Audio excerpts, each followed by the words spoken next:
குட்டியை பாருங்கங்க. இப்போ பாருங்க பார்த்தீங்களா, செல்லை எடுத்துகிட்டு வந்துட்டேன். சரி இப்போ பாருங்க சாப்பிட போறியாம்மா. இது என்னது ஹரிஷாப்பா இன்னைக்கு 6:45 எழுந்துட்டாங்க. எந்திரிச்சு என்ன போட்டு படுத்திட்டு கிடக்கான். ஒரு வேலையும் செய்ய விடாமல் கிச்சனுக்குள்ளேயே வந்துருன்னா இந்த இவ்வளோண்டு கிச்சனில் 2 பேர் இருந்தால் என்னங்க செய்ய முடியும். இங்கே பாருங்க எல்லாம் சாப்பாடு எடுத்து சாப்பிட போகிறாரு. மக்கள் சாப்பாடு மதியானத்துக்குமா காலையில் பிள்ளைக்கு பாரு அவல் கிளறி வச்சுருக்கேன். பாரு அவல், நாட்டு சக்கரை, நெய் எல்லாம், தேங்காய் பூ, நெய்யெல்லாம் போட்டு கிளறி வச்சுருக்கேன். நீ தான் சாப்பிடணும். இன்றைக்கி ஸ்பூன் வச்சுருக்கேன். நீயே எடுத்து சாப்பிடுங்க. போங்க அங்கே போய் உட்காந்து சாப்பிடுங்க. எடுத்து சாப்பிடுங்க. ஆமாம், நீங்கள் ஸ்பூன் போட்டிருக்கேன்ல அம்மா, எடுத்து சாப்பிடணும். எடுத்து சாப்பிடுங்க. இங்கே எல்லாத்தையும் ஹாய் குட் மார்னிங் சொல்லிடுங்க. நிமிர்ந்து பார்த்துக்கோங்க.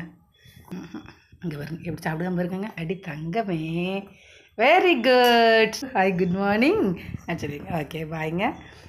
இங்கே பார்க்க பாரு பார்த்தீங்களா, சிரி பட்டி அழகா சிரிச்சிருவாய் ராசாத்தி. நீங்கள் சாப்பிடு, மெதுவாக சாப்பிடு, பொறுமையாக சாப்பிட்டா போதும். என்னம்மா சிந்தாமல் சாப்பிடு ராசா.